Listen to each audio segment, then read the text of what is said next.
Chapter 17. Question and Answer. Where are Scout and Jim during Chapter 17? In the courtroom.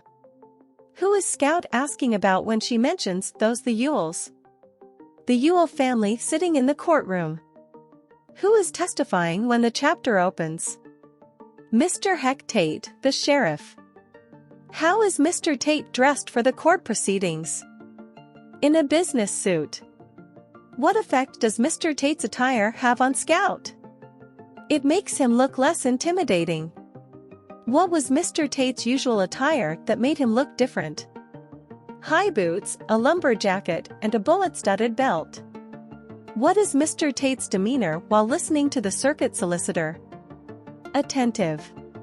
What does Mr. Tate's changed attire signify in the context of the trial? The formality and seriousness of the occasion. How does Jem respond to Scout's question about the Yules?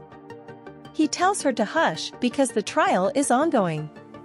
What is the role of the circuit solicitor in the court proceedings? He is the prosecutor. How does the courtroom setting influence the mood of the chapter?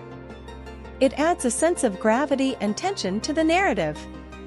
Why does Scout find Mr. Tate less terrifying in a business suit? Because he looks like every other man, not like a sheriff. What is the importance of Mr. Tate's testimony? It is likely crucial evidence for the trial. Why is Scout curious about the Yules in the courtroom? They are likely central figures in the case being tried. What does Mr. Tate clasping his hands between his knees suggest? His concentration and possibly nervousness.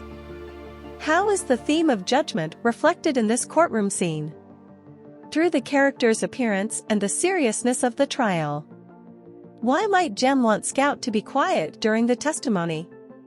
To show respect for the court and to pay attention to the proceedings. What is the significance of Mr. Tate's appearance like every other man? It symbolizes the equality of all before the law. What does the sheriff's attention to the solicitor imply about his character? He is focused and professional. What can be inferred about the Yules' presence in the courtroom? They are involved in the case, possibly as defendants or witnesses. Why is it notable that Mr. Tate has left behind his bullet-studded belt?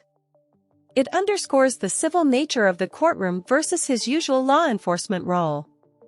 How does the author use attire to contrast Mr. Tate's professional and personal roles? By showing him in both his sheriff's gear and a formal business suit. What could be the purpose of focusing on Mr. Tate's hands in the narrative?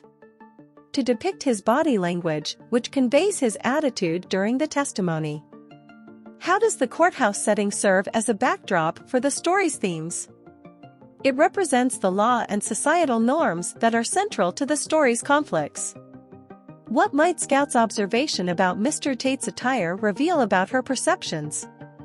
She is observant and associates attire with roles and behaviors.